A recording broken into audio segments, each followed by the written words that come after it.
The moment the lights go out in winter, your house stops being a shelter and starts becoming a slow refrigerator, and most people don't realize that until their breath turns visible indoors.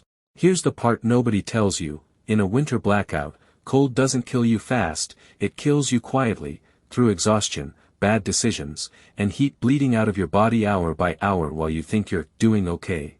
If the power grid is dead and it's not coming back tonight, survival stops being about comfort and starts being about physics, biology, and discipline. Listen closely. Your first enemy isn't darkness or hunger, it's heat loss. The human body produces warmth constantly, but winter steals it through conduction, convection, radiation, and evaporation. Your house, without power, becomes a giant heat sink. The biggest mistake people make is trying to heat the entire space. That's how you lose. What actually works is shrinking your world. Pick one room, preferably small, interior, and low-ceilinged. Close every door. Stuff towels, clothes, anything into cracks under doors. Hang blankets over windows, even if it looks ugly. You are not decorating, you are insulating. Windows are cold holes in your walls, and every square foot of glass is bleeding warmth. This works because you're reducing surface area where heat can escape, the same principle used in cold-weather military shelters and Arctic survival. You're turning your home from a heat-leaking box into a crude thermos. Now comes the uncomfortable truth about clothing indoors. Most people underdress at home because it feels wrong to wear winter layers inside. That mindset gets people hypothermic. You want layers that trap air, not just thick fabric. Start with a dry base layer, add insulation like fleece or wool, then a wind-blocking outer layer, yes, even indoors. Your head and feet matter more than you think, you can lose a shocking amount of heat there. A hat indoors isn't silly, it's smart. If you're cold, your body burns calories faster, which drains energy and decision-making ability. Staying warm is staying sharp. This is why cold weather survival manuals emphasize clothing over fire whenever possible. Fire can fail. Clothing is always working. At some point you'll think about heat sources, and this is where winter blackouts turn deadly for careless people. Open flames indoors kill more survivors than cold does. Candles, grills, propane heaters used wrong don't just burn oxygen, they produce carbon monoxide, which puts you to sleep permanently. If you use any combustion heat source, ventilation is not optional. Crack a window slightly on the opposite side of the room.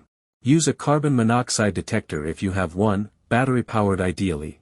And here's the counterintuitive part: even body heat is a heat source. If you're not alone, sleeping close together under shared blankets dramatically reduces heat loss. This works because you're pooling metabolic heat and reducing exposed surface area. It's the same reason animals huddle in winter storms. Food and water quietly become your next problem. Cold suppresses thirst, so people stop drinking and get dehydrated without realizing it. Dehydration makes you feel colder and more tired. Drink water even if you don't feel thirsty.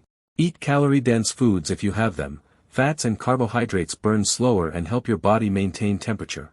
You're not eating for pleasure now, you're feeding a furnace. Avoid alcohol. It gives the illusion of warmth by dilating blood vessels, but that actually increases heat loss and accelerates hypothermia. This is one of the oldest cold weather myths, and it's killed people for centuries. Sleep is where winter blackouts quietly claim victims. People try to tough it out, awake, shivering through the night. That's a mistake. Exhaustion lowers your ability to regulate body temperature. Build a sleep setup that traps warmth. Insulate yourself from the floor first: cardboard, couch cushions, folded clothes, because cold rises from below faster than you expect. Then layer blankets above and below you. If you have a sleeping bag, use it, even on your bed. Breathing cold air all night dries you out and cools your core, so a scarf or blanket loosely around your neck and lower face helps retain warmth without restricting airflow. This is standard practice in extreme cold camping for a reason. As hours stretch into days, psychology becomes as dangerous as temperature. Silence, darkness, and uncertainty push people into panic or denial. Panic makes you burn energy and make reckless choices. Denial makes you wait too long to adapt. Set a routine. Even a simple one. Check on warmth, hydrate, eat, move slightly every hour to keep circulation going. Movement generates heat, but overexertion leads to sweat, and sweat in winter is a problem. Wet clothes strip heat fast. The rule is controlled movement, not frantic activity. This balance is taught in cold weather survival training because it keeps metabolism high without moisture buildup. If the blackout drags on and temperatures drop further, you may have to consider relocating within your building or even leaving it.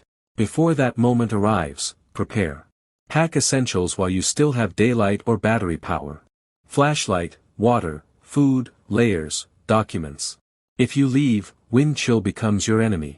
Wind strips heat faster than still air, which is why wind-blocking layers matter more than thickness alone.